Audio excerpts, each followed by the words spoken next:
You never know when an emergency situation will happen.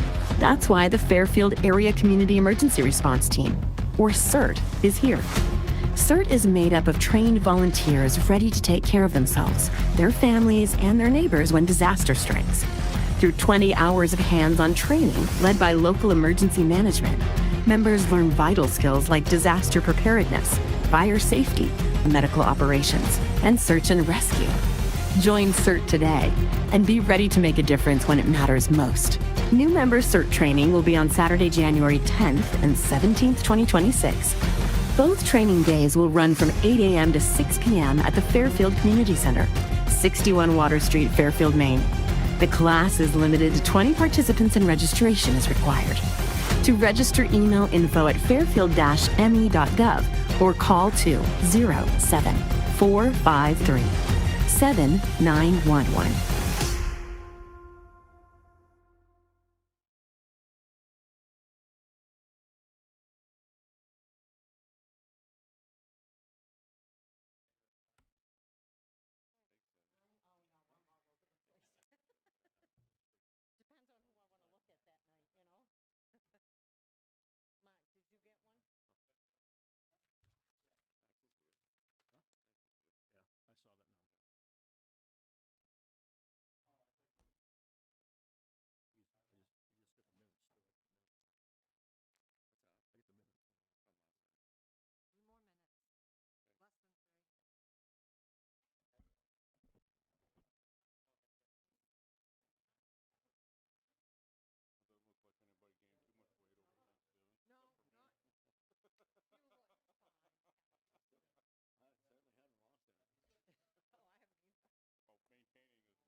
To the flag of the United States of America and to the republic for which it stands, one nation, under God, indivisible, with liberty and justice for all.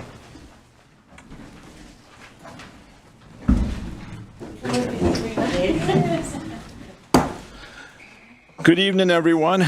Wish you an early Merry Christmas and Happy Holidays. Quick reminder to please silence your cell phones.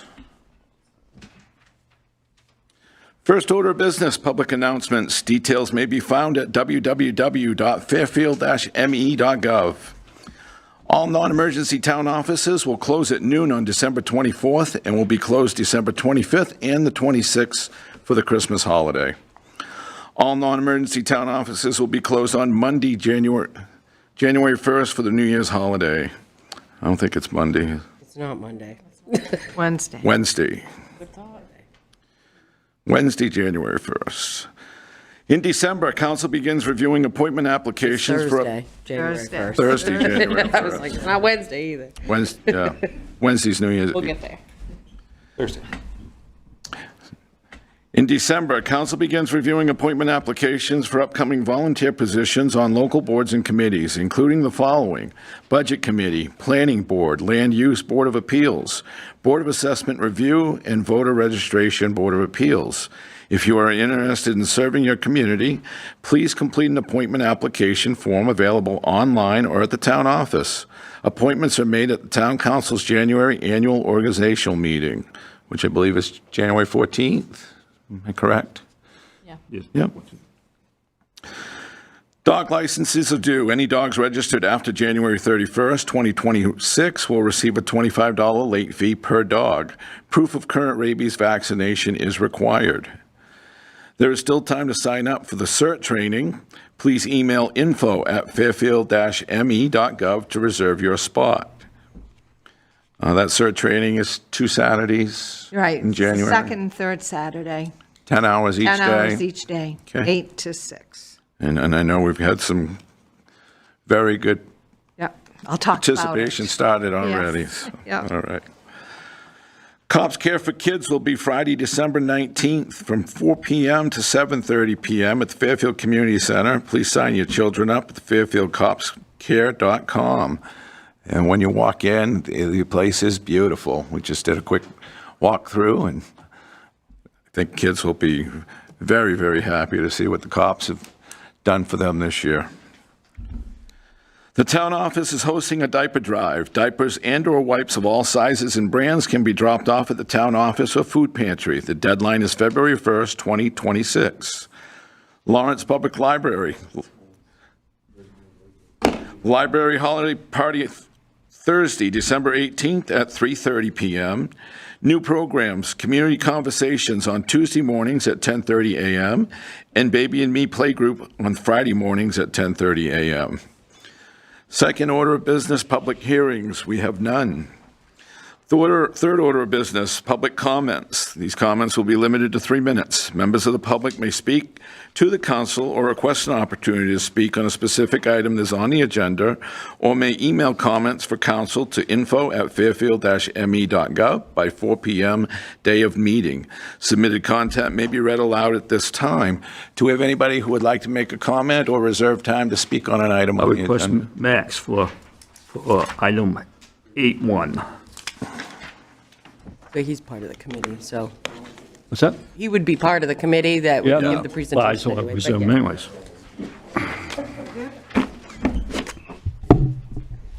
Bob, how are you? I am well, thank you. This comment will be directed to Stephanie with the CERT training and your first aid portion. If you're looking for an injured person to maybe carry up and down stairs or 2-man carry outside, whatever, I'd be willing to volunteer. I wanted to partake in the CERT training, but I just can't. So I feel this is just another small way of me help towards the town. Thank you very much, Bob. Yep. I will let Sarah know about this, and if I need to get in touch with you to let you know of your services, I will call. Thank you so much, Bob. Anybody else? Okay, seeing none, we'll move on. Fourth order of business. Town manager and committee reports. Town manager's report. All right, so on November 25th, the code enforcement officer and I met with KV-COG staff to discuss a housing needs assessment that they are working on for the town of Fairfield. This assessment is funded through a housing opportunity program grant through the state, so it is of complete free of charge to the municipality. And it will give us a lot of things that we need. Some of it is some GIS mapping of some of our infrastructure, as well as some good mapping for layouts of the community. So we're excited about this project. It's not anything that they've ever done before. They're using Fairfield as a guinea pig to work out the process, and then hopefully KVCOG hopes to be able to make this process available to other communities that are members of KVCOG's catchment area. So we're excited about this process, getting that started. November 27th and 28th, all non-emergency services were closed for the Thanksgiving holiday. December 2nd, the library was closed due to the weather. They were closed completely. The town office did close at 11, and all committee meetings on the 2nd were also canceled due to the storm. The December 4th, I attended the Ice Arena Steering Committee meeting, and the 16th of December, I attended the Building Committee meeting. Just a couple of project updates for you. Budget prep continues. At this point, we're waiting on some data from outside sources, such as Maine State Retirement, those sort of things that are big components within your budget that we do not have what those numbers are yet. We also are working on our meetings with our union contract renewals. So the hope is right now that we'll get those union meetings out of the way the first part of January. You'll have your budget, and we'll schedule the meeting tentatively for council, being that it's a fourth or the third weekend in January. It's the CERT teams. It's the third Saturday in January, I think. CERT team's snow date. If they don't need that, then we'll bump it to, if they do need it, we'll bump it to the 31st. But that's the tentative plan right now, but you'll have the budget by the end of January. And then also, the contract was signed for KRDA First Park's new executive director this week. That press release was handed out to you tonight, so you have a copy of that. We're really excited about her getting started. She was the director down at the Brunswick Landing, so we're really hoping her expertise is going to bring a lot more businesses to this region. So that's it for me. All right. Thank you. Thank our department heads. We have our monthly reports, very in-depth. Thank you again. I'm just going to bring up a quick, the reval is going on, and I just want to report that they have mentioned a little over 1.3 million in new assessed value that they've done, so that will help our town revenue when we get in the budget process. So again, all departments, thank you. Yes, and that's value that will hit immediately, not value Right. that has to wait for the full Right. reval to be complete. So, yep. Okay, committee reports. We'll start with economic development. Well, as you heard Michelle say, we didn't meet on December 2nd because of the storm. And so our next meeting is going to be January 6th at 3:30 here in council chambers. Just so you all know, we have 7 more openings for the CERT training. The CERT training is on the 2nd and 3rd Saturdays in January with a snow date of the 4th if we need it. They are 10-hour days. People are asked to bring their lunch. It's open not just for Fairfield citizens, but for people in our surrounding area, from high school seniors on up. So, again, there are 7 positions that are still vacant, and we would love to have them all filled. And that's it. Dr. Townsend, PFA. We had environmental. probably a very robust meeting scheduled for December 2nd, but that one got snowed out. So we are rescheduling at this point to January 12th for us. So I was again meeting with the legislators and kind of going over the situation and our reports. So January 12th, I think 6 o'clock at that point. So that'll be trying to look real quick. Monday. That is a Monday, yeah. Okay, I'll do Ice Arena first, since building's going to be a little bit longer. So Ice Arena, we met in December. I totally forgot all my notes on my desk. We met with Sheridan, and we went over some of the plans that the prior group from Central Maine Youth Hockey and the Alphonse Center had. They had a number of different plans, different price ranges, different sizes. What we have decided to do was see how much accessible land we have, how much of it is going to be wasteland that we can't use, what do we do with the PFA land, like building a mound for maybe a sledding hill or whatever. But we're going to take a backwards approach to come into this with What kind of size building can we have, first of all, depending on the amount of parking spaces that will be available. So our next meeting will be in January, and hopefully we'll have some more information at that time to bring back. So kind of a backwards approach, but we would like to see, what's our maximum footprint before we can do anything else. Dr. T, am I leaving anything out? No, those are big ones, I think, backing into it, and really kind of looking what we can do. Yep. Yeah. Next meeting is in January. Michelle, do you have the date? Because, again, I left my notes.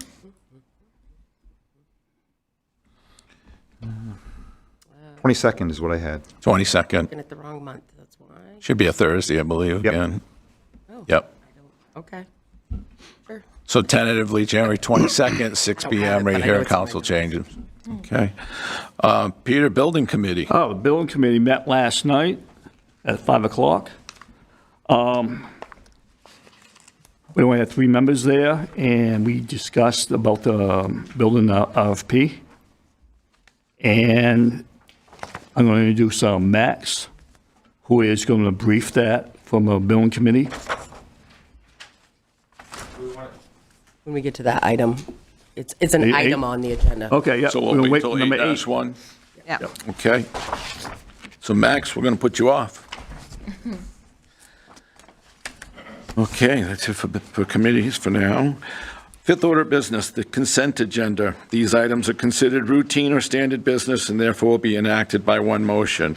There'll be no separate discussion of these items unless a council member so requests prior to the consideration of this portion of the agenda, in which event the item will be removed from the consent agenda and considered next on the agenda.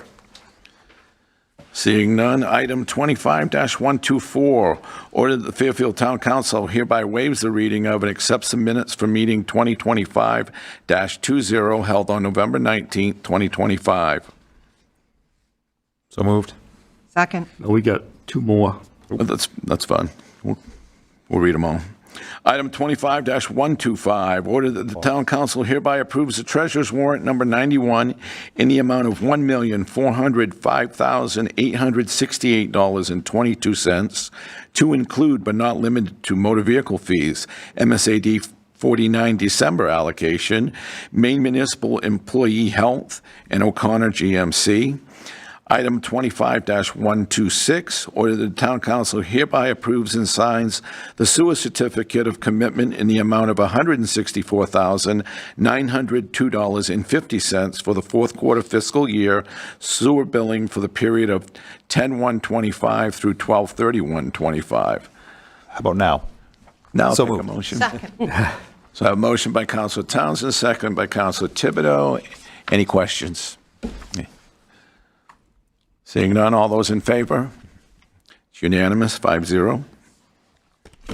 Sixth order of business, discuss the traffic concerns raised by residents at 1119 meeting. So this will be on the intersection, I believe Norwich Walk Road and It was, it was 10 lots, Davis Road, Martin Stream, and 6 Rod. the four-way intersection on Davis Road. Yep. And you received a memo from Chief Gould. Yep.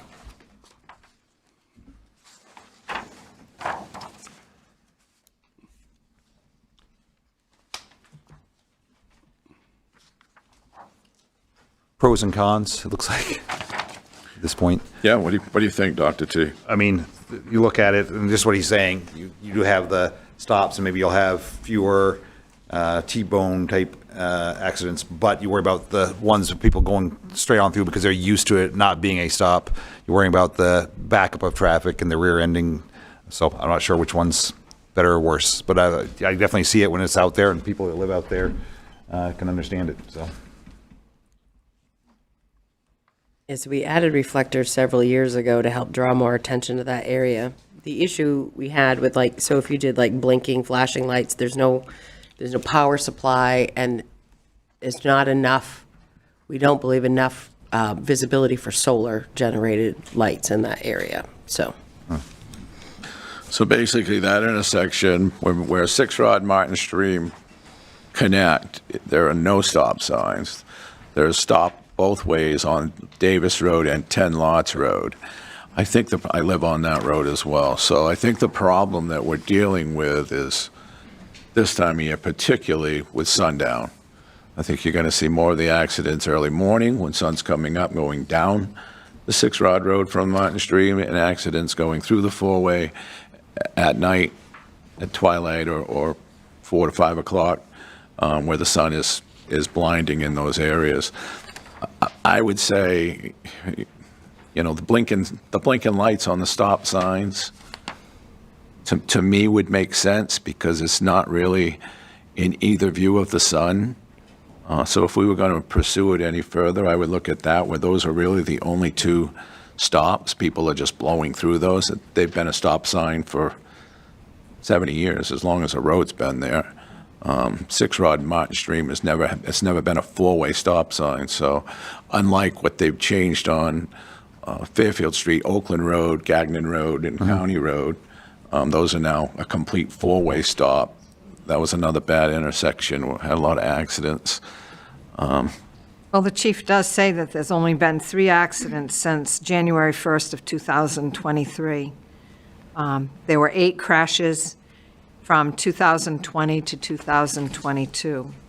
So in a period of 5 years, there's been a total of 11. Yeah. So, I honestly think it's something we make note of it, keep it on our radar. It is a 35-mile-an-hour zone through there, so 6 Rod does change over from 45 to 35, about 9/10 of a mile going up, right after you get by myself and Tommy's place. People fly, no different than any other road, so I think we just make it a concern and keep it on the radar. If it becomes more of a problem, then we readdress it with maybe the blinking stop signs. Are there thoughts on, like, is there really the situation they don't think that is enough power with the solar? You can always, we could look at removing trees and that kind of stuff, but that was the feedback that I received. I didn't actually drive out there and, do a look-see around. Those units do cost anywhere between $1,000 to $3,000 a piece. And then there's battery maintenance, and battery maintenance doesn't work real well in Maine winters. That's the other part of that. So you create an expectation that there's going to be a light flashing, and then that light goes away. Do you then in turn create a different hazard? So that's why the chief also mentioned, we would want to potentially look at engineering study done in that area. And because it's not a state road, you'd actually have to pay for that piece, whereas usually when it's on a state road, we can ask them to do it, and they fit us in their schedule. There are things that you could do. Will they work? So the reflector piece that was done, so he is stating, that Public Works placed stop signs on both sides at the end of 10 lots in Davis Road and added reflectors several years past.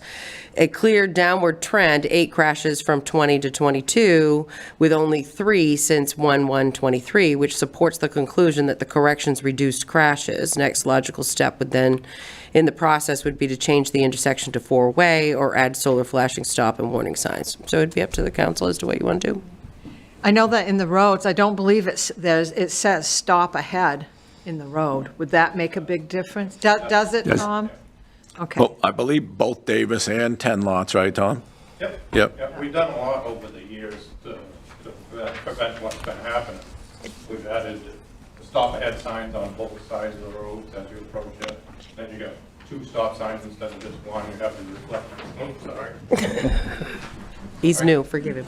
We also have the reflective strips that we added, and we cleared the ditches of brush and everything else. So it's quite a, I don't know if you're familiar with the Davis Road, but as you round that corner, just before you round the corner, there's 2 stop ahead signs right there. You have to be able to see them. And then as soon as you round the corner, you can see both stop signs instead of just 1 stop sign, what you normally have. So we've done a lot over the past years to try to prevent this. In my opinion, I think it's just driver inattention and speed. Yeah. Speed and inattention, absolutely. Thank you. Any other discussion on that for now? Do you ask for just a Department of Transportation, review on their schedule? We can find out how much one would cost Yeah. us. That'd be great. Yep. Okay, thank you. We'll move on. Item 2, Fire Chief. There was one more piece to sorry. that. Okay. It was the other letter that you also got from the Department of Transportation that was dated back in March. It was just a follow-up because there was a conversation about the rumble strip Yep. that was on the Norwich Walk Road. Yep. So, and in this letter, we had previously asked that rumble strips be put in and we were denied. But in 2025, we had asked for it again because they had done a 2019 review and did not show any deficiencies in the highway signs or striping. The review did show the 50th percentile speed of drivers was 57 miles per hour and 85th percentile speed was 62 miles per hour. As a result of that review, we also determined that this segment of highway did not meet the threshold for installation of rumble strips at that time. Since then, our threshold for the installation of rumble strips has changed and prompted by your letter, I have worked with our folks overseeing rumble strips and reached an agreement with the installation of rumble strips that will be programmed in the Norwich Walk Road anywhere the speed limit is 45 miles per hour or greater from town line to town line in those areas where the pavement conditions is sufficient to support these effective safety features. So it may be that the rumble strips that are there are not meeting folks' expectations, but we were lucky to get what we got because they had previously determined we weren't even going to get those. So I just wanted to follow up. I knew we had gotten something, and I wanted to give this to you so that you had that. Those are in place. I drove that last night, so I think that will make a difference.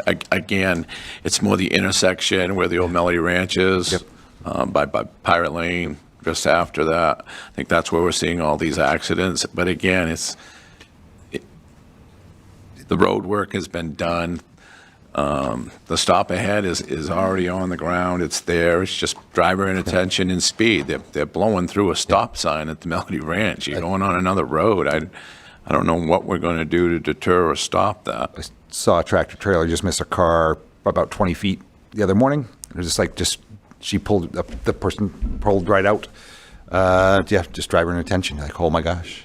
But yeah, it happens. I mean, it's That's odd like- that we see it at that intersection, but you've got a place on the Culver Road, Norwich Walk meets Culver Road, the exact same way, and we don't see that at that intersection.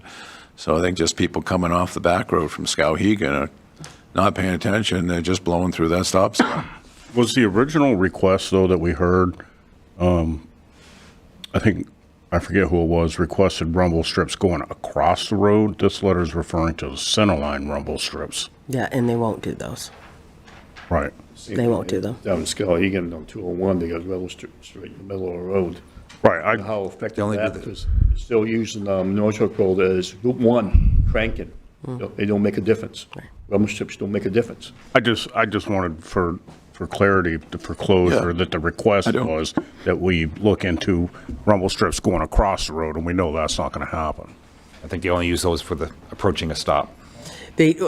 Typically, they use them, they have them at the approaches for the toll booths and that kind of stuff to slow people down, but they won't, I don't think that they will ever give you one for. No, and the back road's a 45-mile-an-hour road, so it's not going to meet their description of putting in rumble strips anyway, other than an actual stoplight, which still isn't going to stop them if they're not paying attention. If you're on your cell phone and not paying attention, whether you're watching a TikTok or talking to somebody or screaming at your kid in the back seat, it has an impact on everybody else around you. Yeah. So it happens. I'm happy we got the median rumble strips. And, at least they're paying attention, not going to hit a semi coming at them at 60 miles an hour in the opposite direction. Okay, well, thank you for those reports. Item 2, the fire chief's truck has been leaded by Davis Vinyl. I think we've seen the pictures. Looks I fantastic. actually saw it last night, but I went there and touched it. We actually had a tour of this truck last night. Chief, are you happy with that? Yep. Absolutely. Any other discussion? Remove that. Can we remove that off of old business? Yeah. Item 3, committee meeting recordings. Really haven't had any No meetings. committees to record. So Okay. We'll keep that for next meeting. 7th order of business, to take action on the following items of business. Item 25-127, order that the town council hereby authorizes the town clerk to issue a letter of approval to the Grover Hinckley American Legion Post 14 located at 86 Main Street to operate bingo, beano, games of chance, and cribbage for the period of January 1st, 2026 to December 31st, 2026. So move. Second. Motion by Council Lawrence, second by Council Thibodeau. Any discussion? Seeing none, all those in favor? Unanimous, 5-0. Item 25-128, order that the Fairfield Town Council hereby authorizes the town clerk to issue a letter of approval to the Fairfield VFW Memorial Post 6924, located at 246 Main Street, to operate bingo, beano, games of chance, and cribbage for the period of January 1st, 2026 to December 31st, 2026. So move. Second. Motion by Council Lawrence, second by Council Thibodeau. Any discussion? Seeing none, all those in favor? Unanimous, 5-0. Item 25-129, order the town council hereby adopts the animal housing contract for January 1st, 2026 through December 31st, 2027.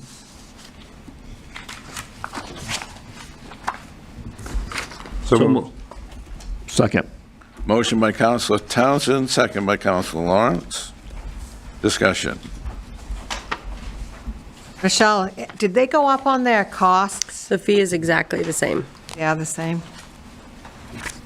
Good question. Any other discussion? And we did, just so you're aware, just for price comparison, did reach out to the Waterville Animal Shelter. The chief has reached out to them a couple of times and has received no response from them, so. Okay. Any other comments or discussion? Seeing none, all those in favor? Unanimous, 5-0.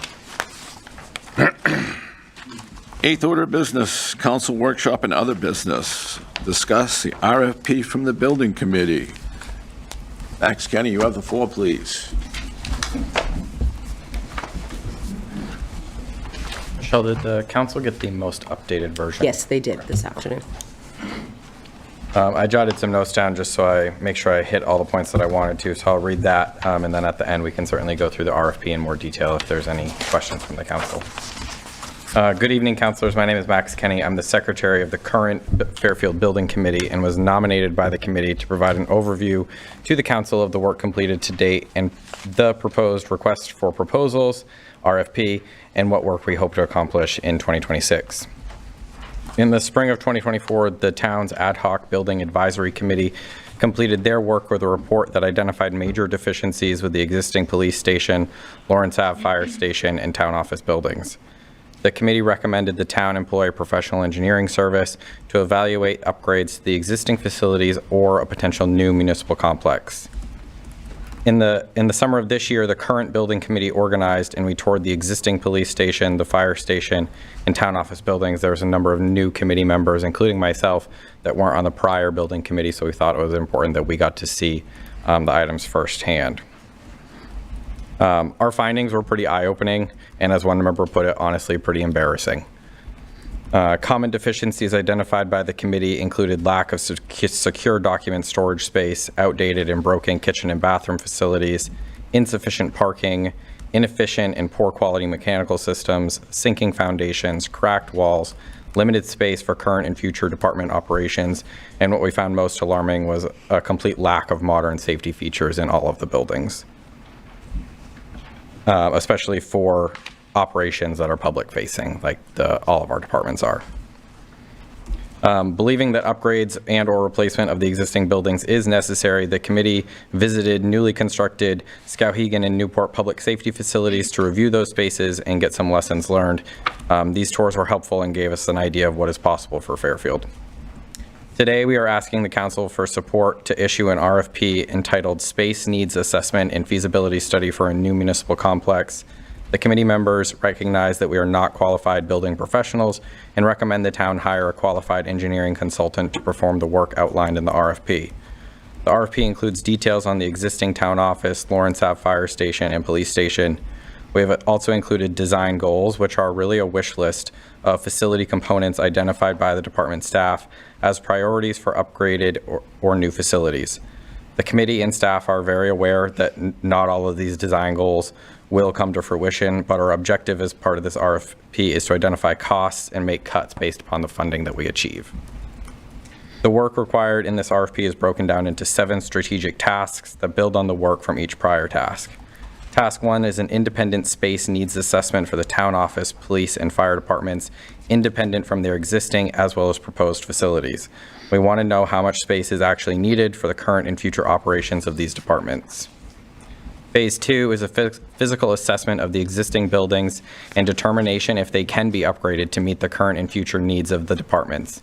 If they could be upgraded, how much is that going to cost? Task 3, the committee reviewed potential locations for a new municipal complex, and we all agreed that 1 Industrial Drive next to the Public Works Department is the most advantageous site within our community. Task 3 seeks a site evaluation to determine the feasibility of housing a new municipal complex at that 1 Industrial Drive location. Task 4 is to develop a conceptual design, or to develop conceptual design alternatives for a new municipal complex. We are requesting design alternatives that include 1 combined building of all 3 departments, as well as separate buildings to house each department individually. This task also includes cost estimates for the various alternatives. Task 5 is an alternatives analysis to compare the options, including rehab of the existing buildings, a new combined building, or new separate buildings. This step will include a recommendation from the consultant on the best option for the town to pursue based upon cost and non-cost factors. Task 6 is determine a funding strategy for the town to fund the recommended approach. The committee knows that grants will be key to completing any proposed project. We want to know from professionals who have experience supporting communities in obtaining these grants, what are the best grants to go for and how best to position our community. Task 7 is the last task, is to determine next steps and evaluate project delivery strategies such as design build. With the council's support, we hope to issue this RFP to interested engineering and architecture firms in early January, with proposals due in mid-February. Issuing this RFP and receiving proposals does not tie the town to contracting with any consultant, and the proposal is written in a way to allow the town to contract all work or complete the work task by task. Based upon the town of Freiburg's similar RFP issued in the spring of 2023, we anticipate that the cost of this work will be around $75,000 and have several interested consultants submit proposals. Once proposals are received, we will review them as a committee and make a recommendation to the council on what tasks to complete and with which consultant.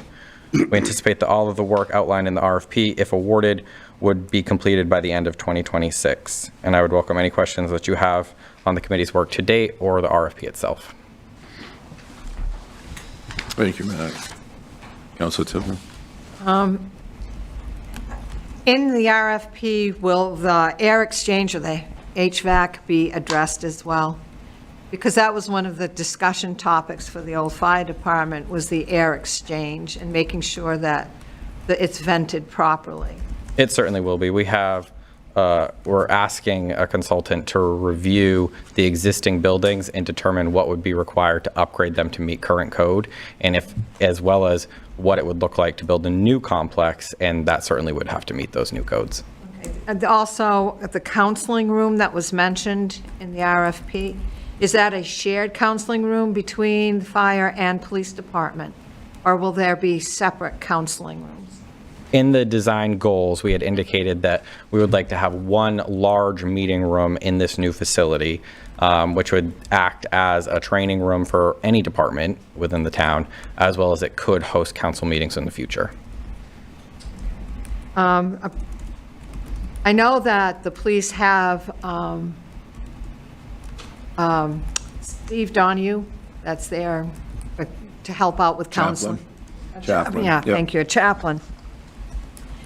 And I was just wondering if there should be a separate location where you could have a private conversation and not feel like you're in a big room or invading other. Yeah, absolutely. In the design goals for the police department, there is a goal, not to say it will happen, but a goal to have a small conference room for up to 6 people. Okay, that's right, I did read Michelle? that. And just so you're aware, the chaplain currently actually has hours that he holds here in the small room at the community center. He already has space that he does currently use. And it's here, so it's not tied to any one particular department, so staff from all departments will feel comfortable being able to visit with him and not necessarily know that any one particular department knows who's going and who's not. So it's done for privacy reasons. And then just for one more piece, the department heads and the town department staff that created these bulleted wish list pieces knew very much that they were wish lists, and knew very much that, as Max had mentioned, that while we asked each department wants a small conference room, they understand that that may mean that there's one small conference room, these were all pieces of shoot for the sky and see where it lands. Right, it really revolves around what sort of funding the town can Yes, receive. definitely. So as I was reading the draft, it dawned on me that there's no holding cell for the police department. I know currently if they arrest somebody and they have to take them up to Madison, to the sheriff's department. But is that something other police departments might have, is like a holding cell?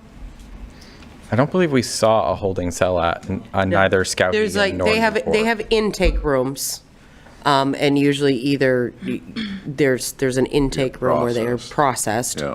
and then they know whether if they're gonna be bailed, they get bailed from here, or whether they go from here straight to the jail. And those are noted in the RFP as 2 booking rooms. Yeah. That's Booking what those were rooms. called. Okay. And is the plan for a multiple floors or a single floor situation? What's the want? There are no plans right now. None, We're okay. going to be looking for recommendations from an architect or engineering company to help us with what's the most cost advantageous for the community. All right. That's all I have. Thank you. Council Kitchen. First, I want to say thanks to the committee for putting this together. I thought it was very well written. I do have a couple questions, though. First and foremost, I didn't get time to fully review the final proposed RFP that we got. It's very similar to what was Is presented. there any in the earlier plan. changes in them? Worthy of mention? Time frame. It was Yeah. just the time frame. Okay. The time frame that we rolled out. And then there were, in the original draft that council received, there were pieces such as number of employees in each department that needed to be refined, because one thing that municipalities do well is we don't have a tendency to reinvent a wheel. So this proposal is very similar to the one that Freiburg had. So those pieces were left in as a placeholder for their discussion at their meeting last night with the department heads to ensure we had those detailed pieces correct. There were some minor spelling changes. There were some requests in the original piece, the draft that you received that fell under one department, that actually got moved out and were put into the general overall building description, because they found that it was, while the fire department wanted it and the police department wanted it, it just better fit for just an overall building piece. Such as the wash bay for vehicles. Yeah, the wash bay, right, because all of our vehicles need to be washed, so like the PD side of garages wouldn't necessarily need a wash bay for their vehicles, and the fire department wouldn't necessarily need a separate wash bay. And code enforcement also washes their car, so we moved wash bay into the general building section as opposed to an individual department. Okay. And then the timeline was completely changed. Originally, the projection was much further out. This puts it back into being in January. It does require folks to pre-register for the mandatory pre-submission meeting. And the reason for the registration, quite frankly, is so that, because it is the winter months, if something was to happen or there was an emergency, we have the ability to contact people who are planning to attend that mandatory meeting with a rescheduling piece. And then We also added a link to the building committee's website. Yes. Which would have the prior building committee's report, as well as some technical documents such as the geotech for the All the- police station, and then the the Dirigo police reports department, around the Dirigo sinking for the reports, police and the station. Summit Geotechnical Engineering reports for the police department and the fire department that we had done in '24. And also the building committee's prior report lives on that site. So we added that link to that portion of our website so that they have access to all of that data without having to put it all in the RFP, because it just makes it too large. I think that's about it. And we apologize for not getting a more complete draft sooner, but our meeting was last night. A couple other things, questions I have. I didn't notice anything about, and maybe it was just in the language, homeowner assessment of, I think we have 2 or 3 residences right out in front of that along Western Ave, how that Well, that would be part of the site assessment that would be completed. Okay. It would look at environmental conditions, neighborhood conditions, traffic flow, all of that. Okay. And I noticed in the meat of it, in the design goals for the complex, in one spot you put town council meetings, and another spot you put committee meetings intended to get citizen input. In design goals for the town office department, would it be prudent to put at the end council chambers or something similar to that to accommodate the language of council meetings, committee meetings, et cetera, as mentioned later in the report? Absolutely. We talked about having council meeting, committee meetings with the consultant that would be hired as sort of milestone check-ins and presentations of their report. As far as actual physical space, in the overall kind of building goals, we do have somewhere in here. It's like one of the last. It just says a small meeting room under design goals. There's for another one. Town office department. Right, so that was specific to the town office, like daily functions, that section. Okay. For the larger kind of gathering, emergency command center, police department training room, potential town council location, that was separate. That was that we envisioned as a larger room that could house several more people than a small department meeting, which would be in the smaller 6-person conference room. This may be splitting hairs, but police department, let me start with fire, design goals for fire department, bathroom shower space dedicated to fire department, and the police department male and female locker rooms. Do we specify male and female bathroom shower space for the fire department? We had anticipated that any bathroom/shower space would be gender neutral. Would be what? Gender neutral, individual spaces. I only found one misspelling under design goals for the police department. 2 interview rooms for the, I'm assuming, detective's office. Oh, thank you. There were more than that. I only found one. I didn't get that. But we missed that one. Yeah. You get a gold We'll star fix for that. Kevin.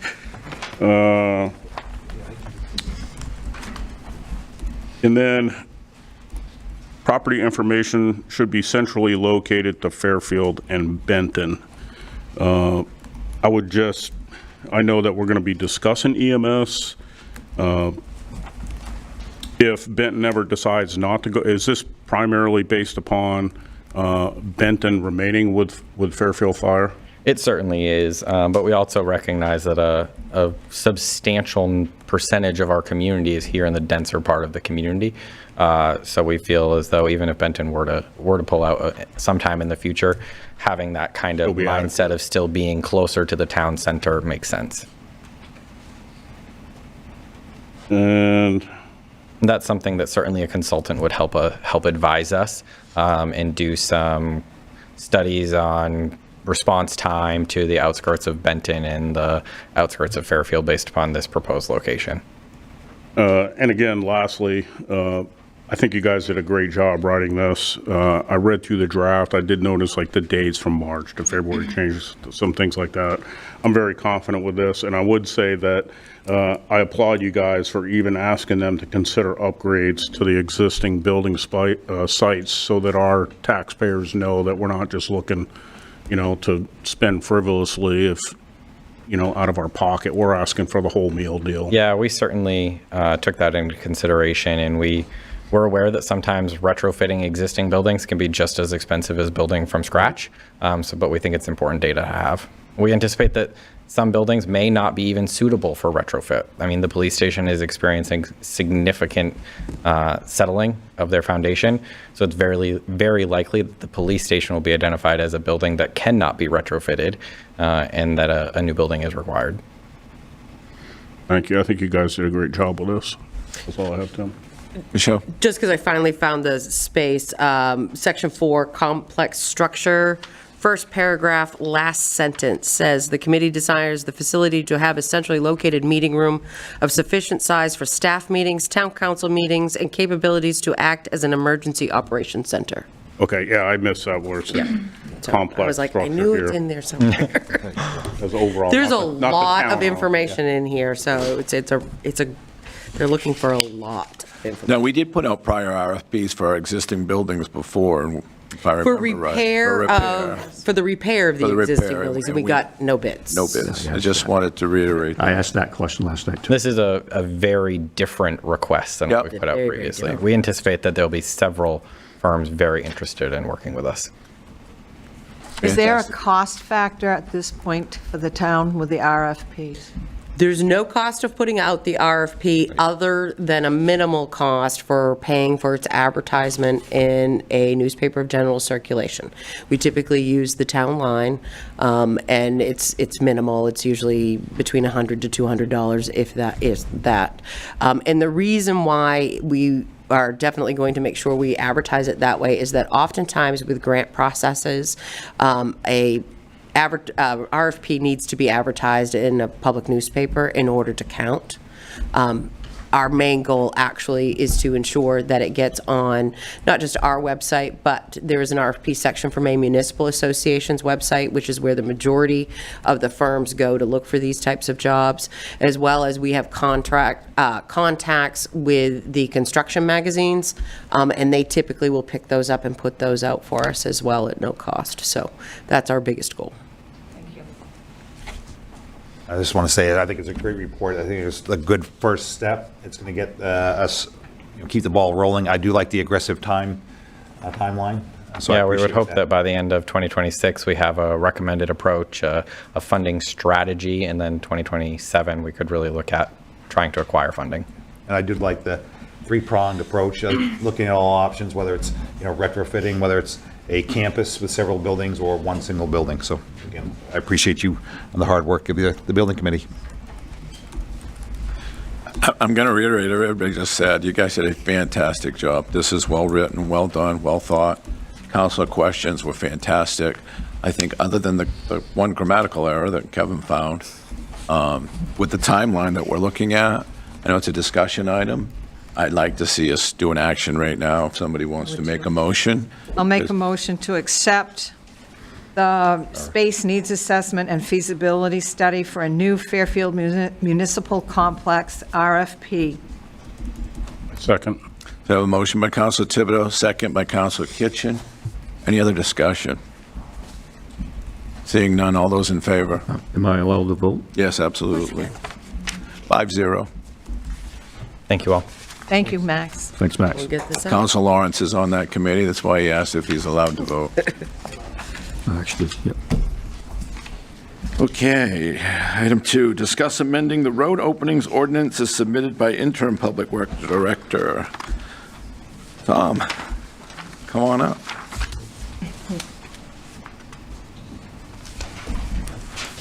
So councilors, you have a memo in front of you. The current fee structure for openings made within the right-of-way is currently at $50, and we've got a request to raise that to $75. Probably still doesn't cover Tom's cost, but I think it's a reasonable request. Any questions for our interim Public Works Director? I do. Okay? You mentioned the costs for the paved surface, concrete surface, and other surfaces, a curb replacement, driveway entrance, it's all here. When was the last time those were adjusted? Great I don't question. have an answer for that. Because we're asking for a non-refundable fee of $75 payable to the town. Yeah, right now, you get a non-refundable fee of $50. Do you have the The full other costs that are listed, get it. that gets returned to the contractor after the work's been performed, after so many days, it's in there. 90 days and then a year. So all you really keep in the end is the $50. Or soon to be 75. Yeah. Yes. All right. Are you asking why it's not more? Well, I'm asking It seems like your concrete surface, I don't know how this all works, but that's $75 per square yard. But this is a contractor's guideline of what you have to pay, and then it's reimbursed to him? Yeah, what happens is I have to go out and inspect the site and see what they're digging up, take measurements. I have to figure out what the cost to replace it is gonna be. I have to do the paperwork, fill it out, and then they come in, they pay this fee that I come up with. And then after that, you have to inspect their work that they're doing, make sure it's compacted properly. And then for the next 3 years, you have to monitor the work to make sure there's no separation of the pavement or sinkage in the road. Wow, $75 doesn't seem to be enough money, if you ask me. No. But I wouldn't mind seeing $100, especially if you've got to go back for 3 years to Yeah, check on the you got to work. monitor the site for 3 years. I mean, we've all driven across sites that have been cut in the pavement, and you get that dip or whatever, and you get potholes. So you have to keep an eye on it, make sure the pavement doesn't separate, and make sure that it doesn't settle. I'm with you. And I'd you like got- to you see it got- higher. You got 3 years for the contractor to have to repair the work, so. No, I think it should be $100. So that fee schedule is more us recouping the Public Works Director's time. that Right. He has to Correct. go out, monitor, Yes. measure. Right. And to me, it would, you should be more than what you're charging for concrete surface at $75 per square yard. Michelle, go. Okay, so those fees were last done when you updated this ordinance in 2011, those fees that you asked about for the various different pieces. The biggest reason this exists, and when we put in, I think in 2011 is actually when we adopted this, period, was its initial adoption. It's mostly to keep it so that the municipality is not on the hook for the work that has to be done by a contractor to get into the road. It's also not designed to be so expensive that it's cost prohibitive and interferes with the development. We're not doing it to add additional cost. What we're doing is trying to make sure we protect the municipality's interest, which is why the funds get reimbursed back to the contractor when the job is satisfactorily done and completed. And over time, it's fine. But they are required to they are required to honor it for the course of the 3 years. So this fee is strictly for, at time, the Public Works Director, Road Commissioner's work to do the preliminary investigation, the tally sheets for the costs associated and the inspections afterwards, which is why, yes, 50 was not enough and going to 75. We can easily put that to 100. The other thing we could do, because this is subject to a public hearing anyway, so it's not a decision you would make tonight, and chances are a public hearing for this isn't going to come to you until probably the end of January, beginning of February. We have some other pieces. This is just one that was done early and relatively simple. We got it in front of you tonight if you wanted us to go forward. We can take a look at those other pieces and see how far outside they are of the current cost, because costs have gone up considerably since 2011, and the amounts that are here may not actually be protecting the municipality's interest. And we can look at those other things too I at the same think time. that would be very advantageous. Yep. And I would That's part recommend of our fee schedule? $100. Yes. The rest Yes, of and that that's part. the other piece too, is we want to pull this out and Yep. make it part of your fee schedule. Yep. Yeah. Yeah, because right now it states. to Because it's still. Review the ordinance. There's no Right. actual fee schedule on the fee schedule for Yeah. this. I mean, it's been 15 years since it's been reviewed. It's time. It's So time. I'd like to see No, us amend it to 2011 can't be 100. the I last agree time with we Tim. did this. I wasn't here in It- 2011, and we redid this since I've been. It was adopted in 2011, but the only thing that changed was 2016, and that was the driveway entrance. It was up to $35. I'll have to look at that. But they Anyway. get all that back, don't they? Yeah. Yeah, Yeah. yeah. So as I understand, the way I read it, there's two different things here. He's asking to change the non-refundable deposit from $50 to $75. That's the only fee. Yep. What we're asking is, are the other charges per square yard adequate to go along with that? So that will come up in our fee schedule when we discuss our fee schedules, no different than parking tickets and so on. Well, We just need to suggest that we make a review that these paved surface, concrete, that, you know, the price per square yard is actually where it should be, and Tom will have to give us that information before we can make that judgment. your fee schedule, you usually go over and re-adopt during your first organizational meeting. Yeah. This will come with a public hearing afterwards with a stipulation when you do the ordinance amendment that the fees be moved to your fee schedule, and we'll be able to do that. They won't be part of your initial review because they're not in there yet, but, yeah. we can do that, easy. Okay. So we're talking about potentially moving this fee schedule out of this ordinance onto the fee schedule. Yes. Okay, that makes sense to me. I think it belongs And we're going to there. review whether these fees that are in here for these types of surfaces are current enough to cover associated costs. Because basically, if a contractor comes in and rips up the road and doesn't put it back, we have to. Right. So we need to know we have the money on hand to cover that cost. And it's just a deposit, so when the work's done, we It just goes back reimburse to them. So, Yeah. no different, yeah. So are we in agreement to amend that to a $100 non-refundable fee? We'll go I, forward with I, that. I agree to it. Right. Okay, We'll thank make you, that Tom. adjustment as well. Okay, item 3, discuss Fairfield Benton emergency transport. So I asked to put this on as a discussion item. Council also got an email Sunday, the 14th, from Delta again. Nothing new really from what Delta has been talking about 4 or 5 times already this year. But I would like, I'd asked to get a cost, to see what it would cost for us to license as a transport service. Not to say we're going to do transport, just to get the process started, much like China has done. So Travis, do you have an update on the cost for getting a transport license? So to actually get the license itself, the cost is minimal. There's a service license fee of $100 through the state of Maine, and then a vehicle license fee of $60 per vehicle that's licensed. Where the other cost would come in would be the equipment. If we're going to do full-time transport, the cost of the second ambulance would need to be included, the cost of that equipment.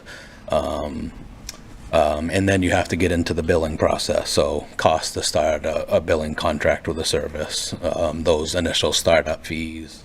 Those are the kind of the unknown costs at this point, basically, without sitting down and figuring out what we're going to get for a second vehicle.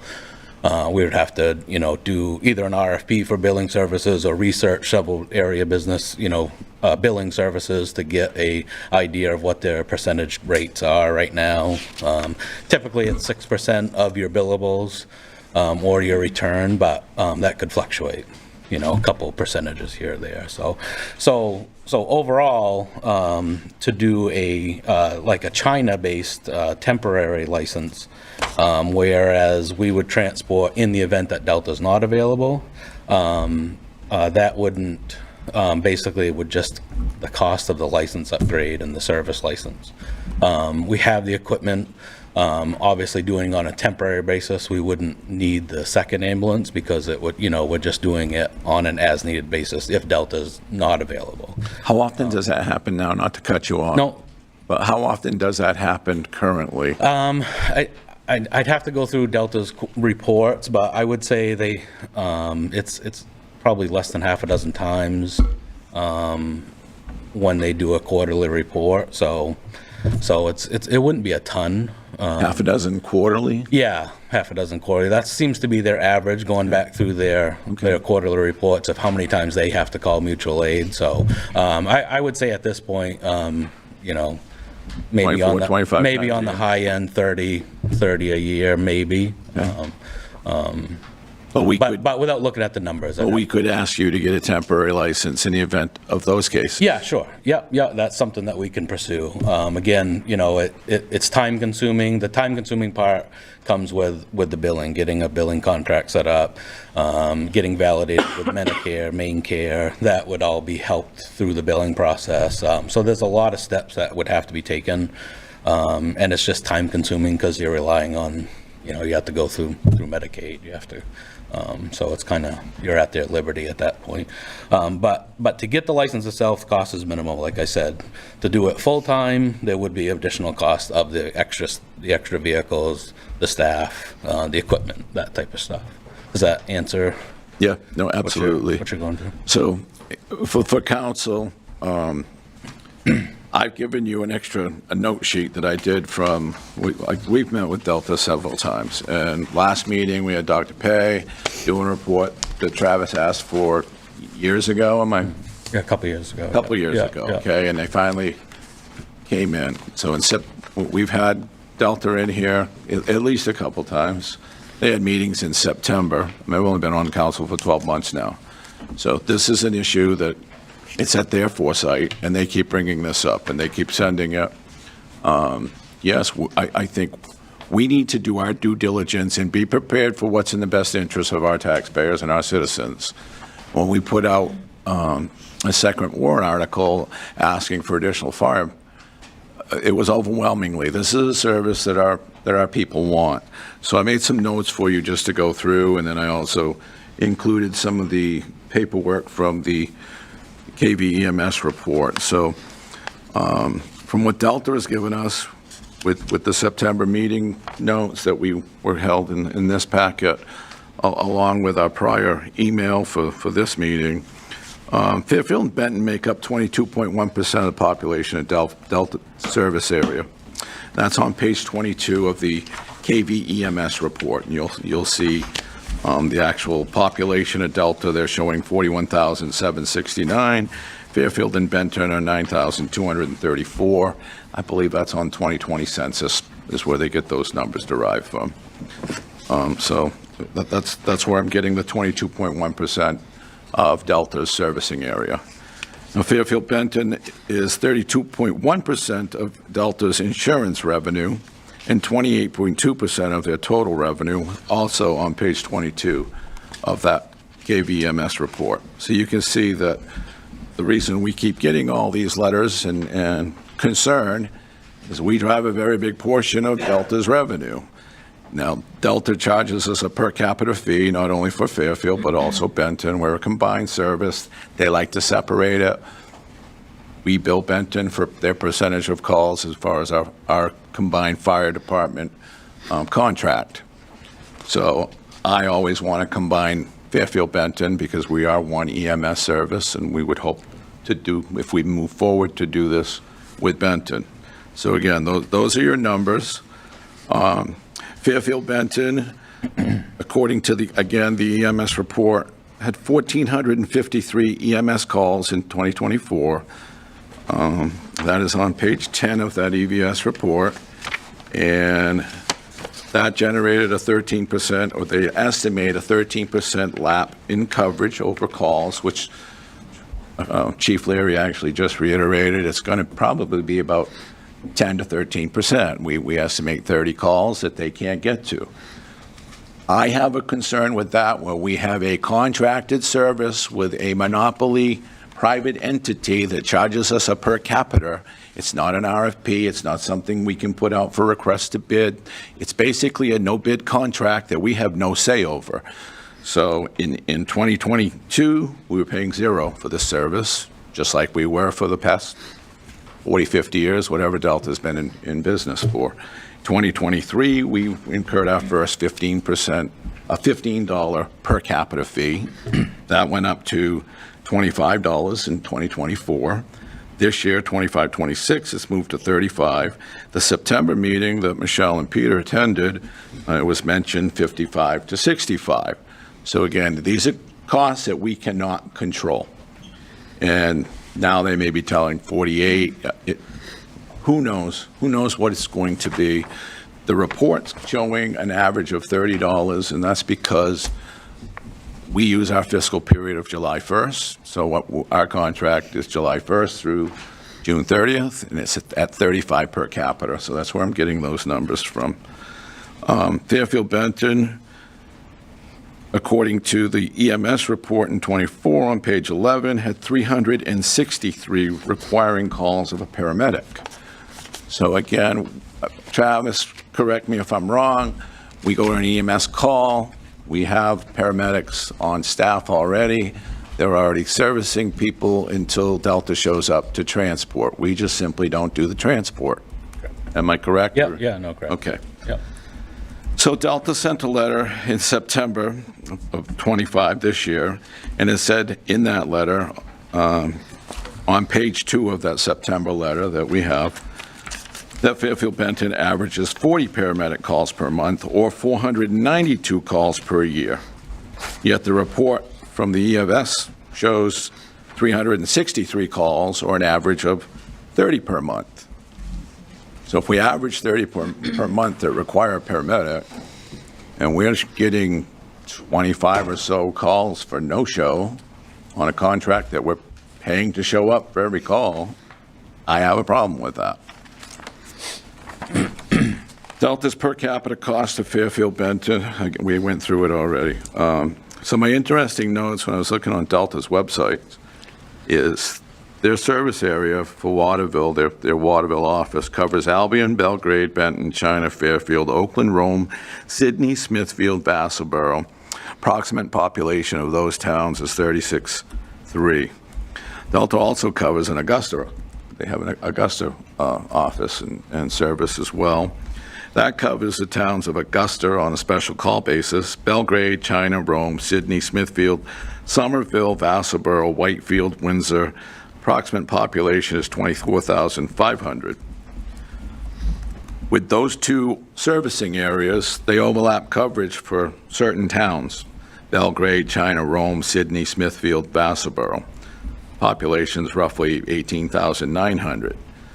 But there are towns that only are serviced by either one garage or the other, which include Albion, Benton, Fairfield, Oakland, Somerville, Whitefield, and Winslow. So my question would be, do those towns get a discounted price where they don't have overlapping coverage? Is that why we're not having 25 to 30 of our calls not being covered? Because we're paying the same per capita cost that all these other towns are paying. So everything we get from Delta is conflicting information. The EMS report shows different than the letters that we receive. The numbers change all the time. What we do know now is Delta revenue for insurance billing is $620,000 through March of 2025, not through 25, which is a 10.1% increase over 2024. So again, Fairfield Benton are 22% of Delta's calls of their population base. We're over 30% of their revenue. And our per capita costs are going to go up again this July. I would like us to be in a position where we have set numbers. We're getting into budget season, that we can give Chief some direction on asking what's it going to cost for the service. Yes, we know if we go to it, we need a second ambulance. That's an expensive cost. We know that we need an additional 2.25 people because we currently employ 10. We need to get to 12. If we get to 12, that covers what we need for the audit for the fire department, which is the 4-in, 4-out rule. So when they show up for a fire call, we're fully staffed. We currently have 3 and 4 on Monday through Friday with a 40-hour position. So we could easily get to 12 by adding 2.25 personnel, a little over $350,000. We go to a full transport service, and I'm not saying right now, but if we go to a full transport service, as Travis just said, he needs time to figure out billing, mutual aid from the other towns, Yeah, that's a must, yeah. which we already do for fire, but they need to be set up and done.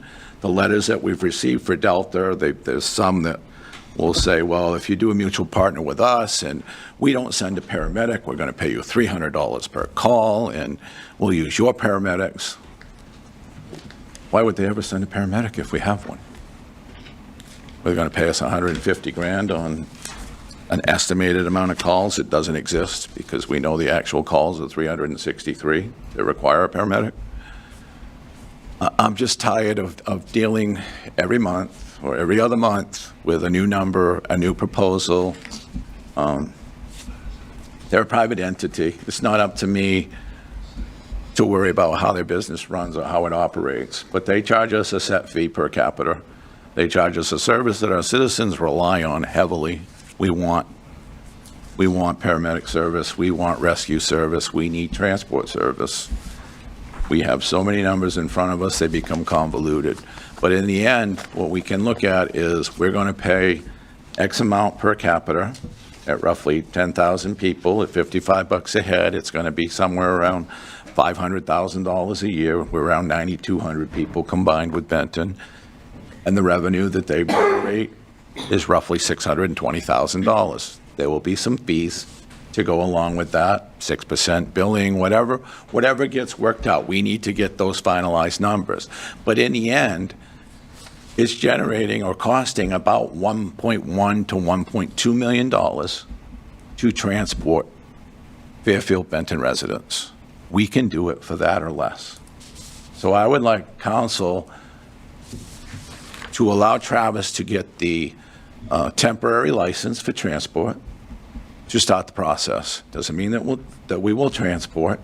Doesn't mean that in June or July, whatever comes around, that we're going to push this. But it puts us in a position where if Delta comes in and says your per capita is 75 or 80 or 100, and we have no say and no control, it gives us the opportunity to say, okay, we buy another ambulance at 185, we hire 2 more staff at 300, we invest another $400,000 or $500,000, and we save $1.2 million. In a couple of years. Maybe 6 months, maybe a year. I don't know. It's going to take time. You know, maybe if we decide we do it this year, we still have to contract with Delta for 6 months. I don't know what the transition period may be. Chief Leary will tell us that, and we'll trust him on that. But I would like us to at least get that temporary transport license, if it's minimal, if it's really only a couple $100. It allows us to not worry about those 30 people that aren't going to get transported this year. Well, I did a pros and cons list after I saw this on the agenda. For an intermittent transport permit. For the pros, available, we'd be available to assist with mutual aid. We'd be able to transport our own residents. We'd utilize the vehicle to its full potential. Paramedics would be used for what they were trained for. The cons. And I'm sure there's more. This is No, it's a good what I list. did. It's only one ambulance, so when in use, it's not able to go to another emergency. So, but then that's happening now anyways, correct? Yeah. Yeah. Yep. And then you have mutual aid. There would be more wear and tear on the vehicle. The paramedic would not be available to do another call. Yeah, I think that happens sometimes now because the paramedic has to go with Delta to the hospital, so it's time consuming. There would be an increased expense for supplies because of more usage. And again, Hold on that one. Would there be an increase in supplies, or are we already using our supplies? If we did start doing some transporting, we would utilize probably a little bit more supplies. I don't think it would be a substantial cost, but especially if we say we transport to Augusta, we may use extra supplies that we wouldn't have used if we were just, non-transporting that call, if that makes sense. But I don't think it would be a large cost. But it's minimal. Full-time transport, doing the full-time transport, then yes, our medical supply budget would probably triple. so, and again, if we are going to be doing transporting, who's going to do the billing? Right, yeah. And that's That needs to be worked out, and of course, we'd need to have more staff. I think it's a good idea to go and get the intermittent Temporary. Is it intermittent or So I've been doing a lot of research on Maine EMS, and they don't really define it. So I'm still waiting on some clarification. But in essence, there's a couple different models. Albion Fire, for example, does. They have an agreement with Delta that if there's a rescue call in Albion, Albion does some per diem coverage now, Monday, Wednesday, Friday, I believe. Don't quote me on that. So if Albion gets a call and they have 2 people available, it's an agreement with Delta that they will cancel Delta at that point, and they will do the call and transport. And we could have But something Delta like that. still gets dispatched to every single call. Really? So in our case, I think we would start with, if Delta's unavailable, in essence, we would be Delta's first mutual aid choice. Instead of them calling Waterville, Winslow, Clinton. For our town, Yeah, though. for our town. Then they would call us, say, hey, we're unavailable. You guys are going to have to transport this call. And if we have the staff and the resources available, we would do that. I don't know. I'd have to get clarification on whether or not we could go mutual aid and transport. This may be limited to Fairfield and Benton, but I have to clarify that. All right. So to me, it's a step in the right direction. We're being proactive by getting that intermittent transport permit. In case an emergency, we're covered. Sure. I think it's a good idea. And it will give us some time to iron out some more details. I know that there's been talk about the paramedic intercept program, from what Delta has supplied us for information. I like the basic idea of it. I think it's worthwhile, especially if we take a look at mutual aid in all of our areas. We'd be functioning more as a district, and I really like that idea. So I'm in favor of the chief going for the intermittent transport permit. And like I said, this will be a rather lengthy process, but at least if we can start in that direction and start those, start rolling in that direction, and we can narrow things down and gather up the information, yes. Yep. So when you say lengthy process, what does that mean? I don't know, to be honest with you. Again, we're at the mercy of, we have to find a billing service. We'd have to enter into a contract with them. I would assume there'll be a startup cost to that. So, we're going to essentially have a startup cost with no revenue coming in to offset that. So that's going to have to be, whether or not we have the budget for that, that's going to have to be looked at. And then we have to get validated through Medicare, Maine Care, and with the state of the federal government right now, that could take months. But that's We with just don't know. a different kind of permit, right? That is But with, it's just, so you have to be set up in the Medicare system to bill a Medicare patient and receive that funds back, to get reimbursed. You can't just bill a patient and they cut you a check. There's a whole process that has to be done with, and the billing company would assist us with that and setting all that stuff up. would you have to do that with the intermittent transport permit? Yeah, because if we transport, then we have to bill for those services. So what's the difference between having an intermittent, whatever the verbiage is, and a regular? So it's a different process. If we were going to take over essentially Fairfield and Benton for transport, Delta currently is the primary transport for Fairfield and Benton. So in essence, you have to apply for that, and you have to make your case and appeal to the state of Maine that Fairfield Benton Fire Department can enhance that service by taking that over. So they look at, you have to go through your response times. There's a whole host. So this would be the first step in proving that data? Yeah, absolutely. Yeah. So initially, to the council,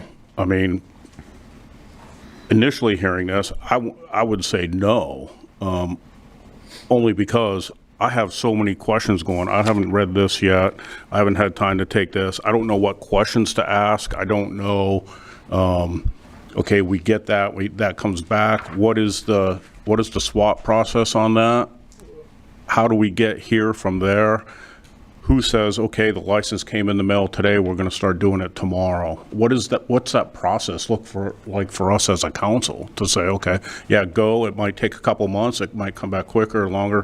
What do we do in the meantime? Just let them do that, or we say, yeah, go ahead, you get your license, start transporting? I feel uncomfortable with that. That's not what I'm asking for. I'm asking to get that intermittent license started so we can get the pieces in place. What's the billing going to cost? What's the training? What's the time period? So that when we do come down to having to make that decision to actually transport, we can make the right informed. So we need that data before we make that decision. I think it's going to force it, yeah. Michelle? So I think you have to think about this as being the first step in a very long process and continued conversation, although you kind of took that first step a long time ago. These are all pieces in which would not happen in a vacuum, and they would have to happen with council, right? So a contract for billing services more than likely is going to require council approval. But what the chief is trying to explain to you is that this is not a process in which, so Delta right now has to, by contract, give us 30 days notice that they're no longer coming. We would never, ever be ready to take this on in 30 days.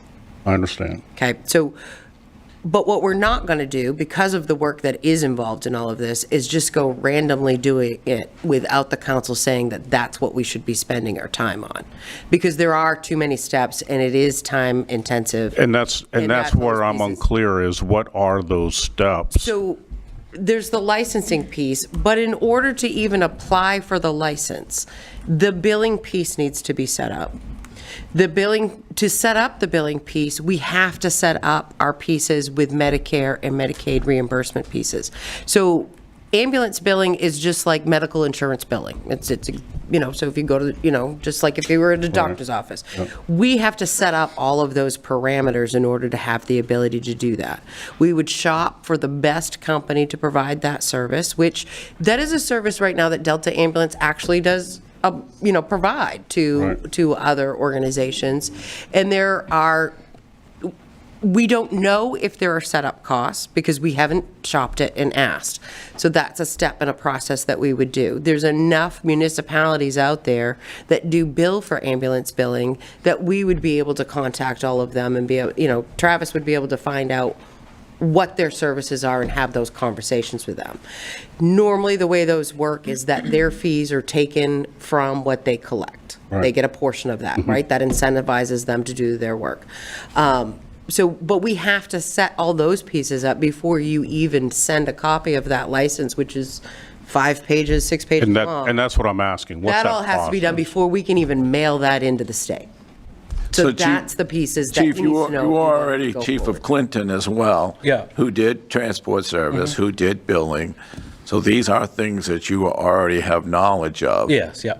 So I understand it may be time consuming, paperwork consuming, but you do have the knowledge. Yeah. This isn't something that's going to be unique, and No. who Clinton used for billing. Yeah. You knew the process. I Yeah. mean, I'm an Yeah. insurance guy. I know how it's not that hard to get set up for insurance No, reimbursement. you're just at their mercy of how fast. So all I'm trying to do, Kevin, is get the process rolling. I don't think I'm trying to understand. That's why. That portion's not going to be as long drawn out.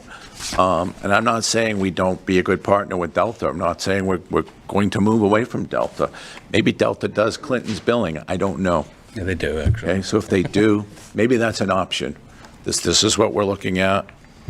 Do you want to do the That's why I said my initial take when you threw that out there was no. I was like, I instantly went defensive. No, I don't even know what's going on. Yeah. Hearing this process and what is going to transpire, I think our community needed to hear this conversation on what is entailed in this process. Yep. It's not just, hey, you're going to apply for a license. Yeah, it comes in exactly. a mail. Yeah. Next thing you know is Yeah. we're transporting. Oh, we're already doing it. We might as well do it anyway. Right. That case. So what the process is, and then what our role is as a council through that process. Once we say, yeah, go ahead with the license. Yeah, and that could be just like Chairman Martin said, that could be just as simple as, okay, we'll just do it on an emergency basis. If Delta's unavailable, that's what we're going to do, So that there's different, but in order for me to get that process rolling on researching the billing services and starting that whole process, I need that direction So from you. a question I asked the doctor at the last meeting was in that report, in the KV EMS report, all the data was based on still transporting to Waterville. Yeah. And he didn't have that data. What are you seeing throughout your community on what is the transport times out of pocket once you decide to transport a patient from Fairfield, Clinton, Benton to Augusta and back? And then how would that hurt our fire force? Sure, and that's something that we'll have to gather some data on, and Waterville has been really focused on that data for the last, since Inland closed, essentially. So I will be able to get that data from Waterville, and they break down how many times they've gone, this year versus when Inland was open, what their transport times are, and then we can kind of gear that towards Fairfield, right? If we come from, if we transport somebody from the back road, we should be able to guesstimate, okay, it's going to take us, 35 minutes to get to Augusta. We're going to be there for 20 minutes. It's going to take us X amount of time to get back. And we should be able to lay all those out with that data, and come back to you with that information. I think that would be good information. So not to make it more convoluted, but let's say we have a call for Fairfield or Benton, and they're on a transport already to Augusta. Delta's on a transport. We have a contract service with Delta. They get a call to Vassarboro, and then they get a call to Fairfield. What are we going to do? Yeah, So that was my question. That already exists for us because Delta's not using 2 ambulances either. Well, So we would have to get to 2 ambulances before we got to a transport service. Obviously, it's going to be a cost. But everything that we're asking, all the questions we're asking, those same exact problems already exist with Delta. But they couldn't give me that. Nobody could give me that answer when I asked them at that last meeting. They don't want to. They know the answer. And I don't know the answer, but it is the exact same time and the exact same problem that we will have. The only difference is we have control over our personnel. Right. And our mutual aid contracts, it may be with Delta. There's sometimes they get 3 calls and 2 ambulances, get 1 out, so. So it was kind of interesting last night, went to the discussion with Dr. Pei, and Kevin was there too. So there were only the 2 of us, there weren't 3, so it's all good. No special meeting. But it was really interesting because he actually did call out and mention Fairfield and Benton, and the fact that he actually showed some sympathy for our situation, which was a little different from our meeting. And he said, we have a responsibility. We're looking at a fire department that we're trying to staff appropriately for the safety of our citizens.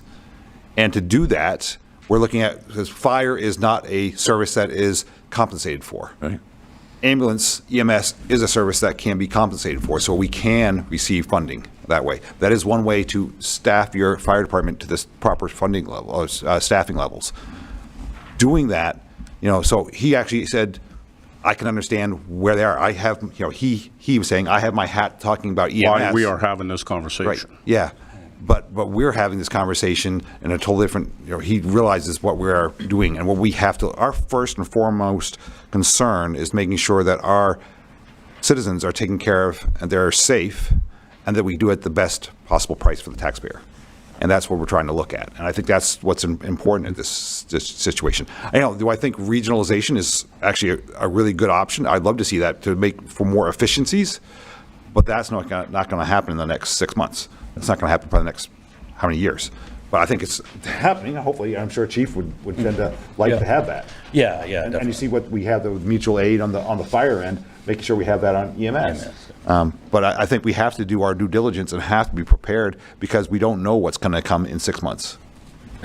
And I think that was, that's been China's direction as well, that they wanted to start that process and do it on an interim basis or as an as-needed basis in the event that if that 30-day window does ever come to fruition, when Delta says, hey, unfortunately, we're not going to be coming in 31 days, now they have that in place. And that's essentially what we're trying to do here, to get to that point where in case something happens, then we're not behind the 8 ball, and 8 months down the road, we can start transporting.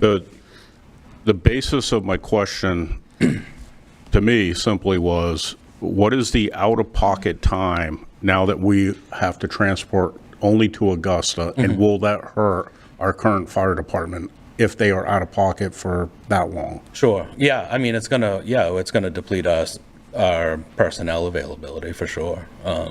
But we do still transport to Thayer.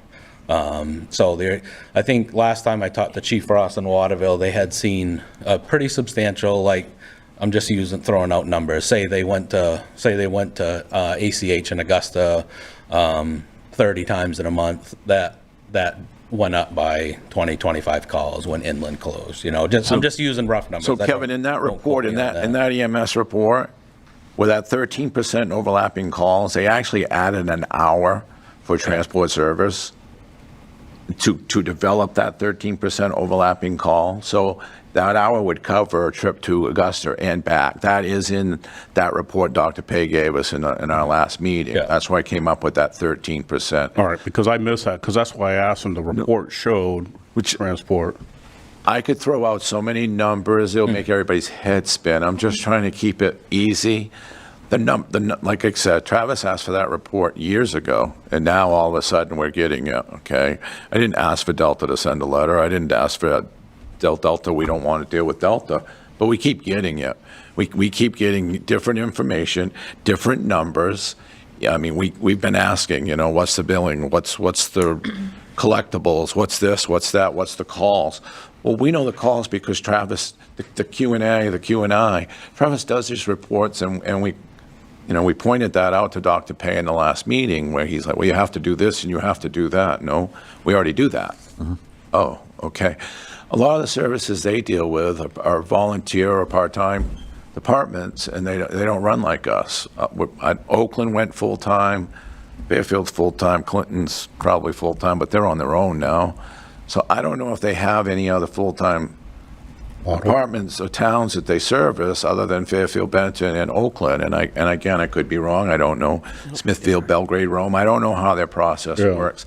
I just know that the numbers we receive from Delta are not the numbers that we receive from the EMS report.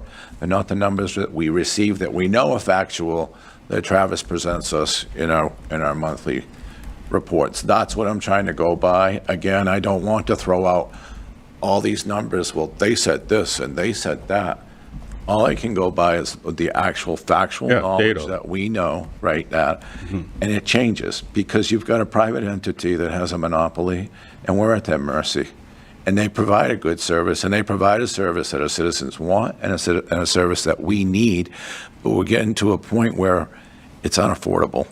And I don't know if they're going to be there tomorrow, because I don't know if Oakland's pulling out or Belgrade. We know China has already moved to go to that intermittent license, whether they act on it or not. So that's all I'm asking our council right now. Right. Let's get the process rolling with the intermittent license. So I just want to be clear. Like I said from the very beginning, I'm a data-driven person. Yeah. I like the data. I'm concerned, my primary concern right now is the human factor side of the manning and what it would take when it gets there. And through this conversation, I understand that there is a process for that other than just saying, yeah, go get your license. So I feel comfortable. Thank you for the conversation. I believe in the data. It's just what data we get. And So, I'll so reach out. even with that data, when I just told you 13%, adding that hour transport, Dr. Pay told us 13% is going to be our overlap coverage. That's where the mutual agreements have to come in. We've got to give Travis the ability to say, okay, Waterville, Winslow, China, Albion, whoever's local, we need to set up these agreements. What's it going to cost if we have that second call and Winslow has to come and they're going to charge, $300 for a paramedic fee? That will all be decided once we give Travis some direction, and we'll know. I was just wondering, what's the license fee? I already know we need more staff, right? And Dr. Townsend just said that. And we know what it's going to cost. We know we need 2.25 people because we have a 40-hour position that we can convert to full-time. So we know the exact cost of what our manpower will cost. It's, Chief, what's a second ambulance going to cost? Not necessarily that we're going to use the second ambulance, but what's the lasting years if we do decide to do full transport? Luckily for us, he knows because he's run those types of services. And then when we do get to that point, because we're data-driven, we have to factor in how often are you replacing this equipment? How much more are the supplies? What are the added expenses? And make sure we budget that so that when the ambulance is up for service or needs to be replaced, those funds are there. Just like we're dealing with building at this point, every politician seems to kick the can down the road, and nobody wants to deal with saving for tomorrow. But when something becomes 50, 60, 70 years old and it's no more functioning, it's the problem of the people sitting in the chairs now, and it hurts. But we have to be more practical, do our due diligence, not be put in a position where Delta says, well, I'm sorry, in 31 days we're not coming. Not that that's going to happen, but we don't know. It's a private entity. We have no idea what their fiscals are. They could be making millions, they could be losing millions.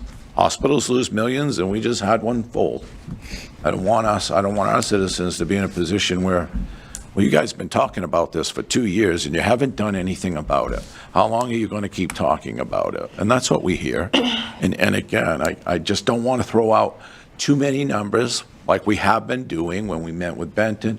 There's too many what-ifs. So if we can give Chief Leary direction and say, okay, let's apply for this intermittent license. What's it going to take to get billing on board, to get contracted with Medicare and Blue Cross and Medicaid and whoever?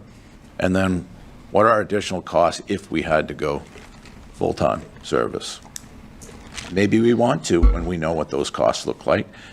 My own opinion, I think we will pay. It will never be a moneymaker, but it will pay for your supplies and it will pay for your personnel, which right now we have no revenue source to offset those costs. That's down the road. Right now, I'm asking council to start the process. Let's get this intermittent license started. Let's give Travis the ability to find out the exact questions that you and Councilor Thibodeau have asked, get those numbers so we can move forward and have something prepared when we get into our budget season. Fair. And I'm sorry to make it so, again, convoluted. There's a lot of numbers, and it is data-driven, but I think if we can I just keep it wanted simple. clarity in the process. It's hard to keep it simple because there's too many moving pieces. Very complex. But to make it as simple as possible, we need to start the process. And if it's a minimal fee of a couple $100, I want us to please do it. Do we need a motion and/or what that motion will include? Make a motion, we start the process of intermittent transport. I'll second that. So I have a motion by Councilor Lawrence, second by Councilor Townsend. Do we have any other discussion? It's a very big motion, but I think that's kind of where it needs to be. I would right? just add to old council business so we can get updates on the process. Absolutely. Right. You just may very well end up with weeks, though, that it's going to say, we have nothing new for you, just be aware. That's fine. Nothing new is Yeah. Okay. on the radar. Yeah. Very good. That's all I have. Any other discussion? So we have a motion and a second. All those in favor? It's unanimous, 5-0. Thank you. Sorry for being lengthy. And Travis, I know we discussed this, heard it last night, ambulance is what, coming in tomorrow? Yes, yeah, the new ambulance will be delivered tomorrow. Okay. So I don't know what time yet. I'm still waiting from Kyle to get an actual time. And I know but you we have to time. do training too. Yes, yeah, so once we get the vehicle, we'll do a final inspection, make sure everything's the way it's supposed to be, and then we'll start our training process. So each employee will be required to put, several miles of road time on it, and then we'll start the process of stocking the vehicle. So it will be several weeks, if not a month or two, Right. before we Because you actually start utilizing it. Chance to do the training, then apply for the intermittent. Yeah. And then it's there. Because it's a different vehicle, right? And we like all our people to be comfortable with driving Right. it, especially wintertime, it handles different than the pickup will. And so we want everybody to be comfortable. But Just yep. one more question. I know we've already voted on it and moved on, but we still have Med 1. Yes, yeah. So if we do finally get to that process and we're set up and ready to go and our ambulance goes, we could still serve with Med 1. We just Oh, don't absolutely. transport. Yeah. Okay. Absolutely. Yeah, and this new vehicle will be just that. It will be a first response vehicle. It will have some pros though. If we're at a motor vehicle accident in the middle of February, we can get that patient inside Yep. while we wait instead of waiting outside. So there'll be a lot of benefits to it. Or we can simply scoop the patient, get him in the back of the truck where all of our equipment is, and treat that patient better because all of our equipment's right there. So, and then when Delta arrives, we can simply take them off our stretcher and put them on Deltas, and they can go. So there'll be a lot of pros to having this vehicle for sure, without even transporting. Fantastic. Yep. Thank you. Thank you, council, as well. Great discussion. Okay, discuss annual organization meeting, elected officials, municipal and state protocols, annual reminders. So we have all our normal protocols. I'm going to just go through them all. Code of conduct, executive session, Freedom of Information Act, records disposition, vacancies on boards and committees, town council administrative policy, and then we'll get into the memo from the town clerk. Do we have any questions on the code of conduct, all our forms? Michelle, did you want to add anything to that before we get to the memo from town? Just that it's all standard business. Usually you just start your review process now so that when we get to your organizational meeting, you can either, we have time to make changes now and then you just adopt everything at your next meeting, or you can make changes at your next meeting and go forward. But it just gets you really talking about it and thinking about it. Normally, it's a much larger process when we have new counselors coming in, because all of you have been here before. It's all kind of going to be routine for you, but it is part of our process every year. And we just like to keep things consistent. It's always good to review. Any questions from council? If we could, please go over those before our organizational meeting if you want any changes made before that. Yep. Any feedback you have, whatever. Your code of whatsoever, conduct and oath, they're please all in forward there. it. Get those signed and into Brittany as well. Okay, memo from the town clerk. So we all have a memo. I think it's just some, clean up some wording.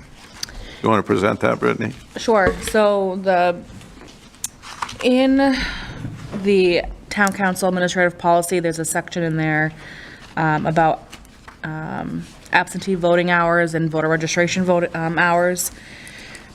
In the current verbiage, it states that the week prior to any election shall include extended hours on Monday from 4:30 to 6:30 to allow for voter registration. That is not what the statute says.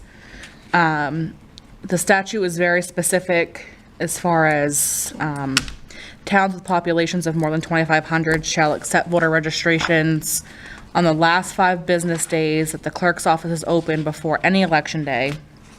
And it has to be from the hours of 5 p.m. and 9 p.m. The old language stated it's for absentee voting. It's not for absentee voting. It's strictly just for voter registration for the last 2 hours that we remain open for those the extended hours. So I'm just cleaning that up to be more specific on what the statute actually states. Okay, so absentee voting, that last word, we're going to strike to get current with state ordinance, I believe, state statute. Yep. So we need to amend our administrative policy. And then on the last line on the voter registration hours is where that, in the evening from 5 to 9. Just on the back of that page. We need to add that. Yep.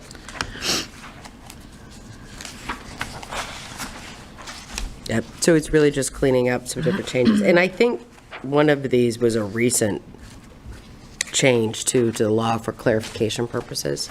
So, and this has always lived in council administrative policy governing election processes, and this is just to make sure we stay in compliance with the law the way it's currently written. So, and those will be, you're not even expected to do that tonight. That'll be part of the administrative policy when you do that review. Okay. We just really wanted to bring this attention to you beforehand. We think, as of right now, I think this is probably the biggest thing that we have coming for administrative policy, because we did that review not that long ago, too. Yep. But this will be a change that's coming. We just wanted you to have the opportunity to review it and ask any questions beforehand.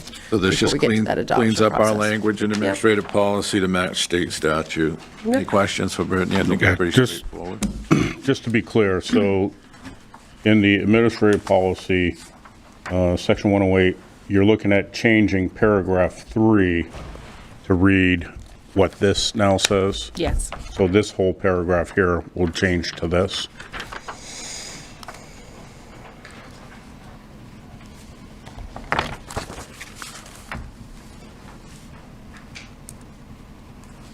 Any other questions? Okay, I think we're good on that one. Discuss other council business. Council Kitchen. I really have nothing other than I walked through the community center and saw what the police department's doing for our youth coming up on Friday. Don't forget to sign up your children for that. And I'm sure I'll echo everybody else. Have a happy holidays, and we'll see everybody back in January. Council Thibodeau.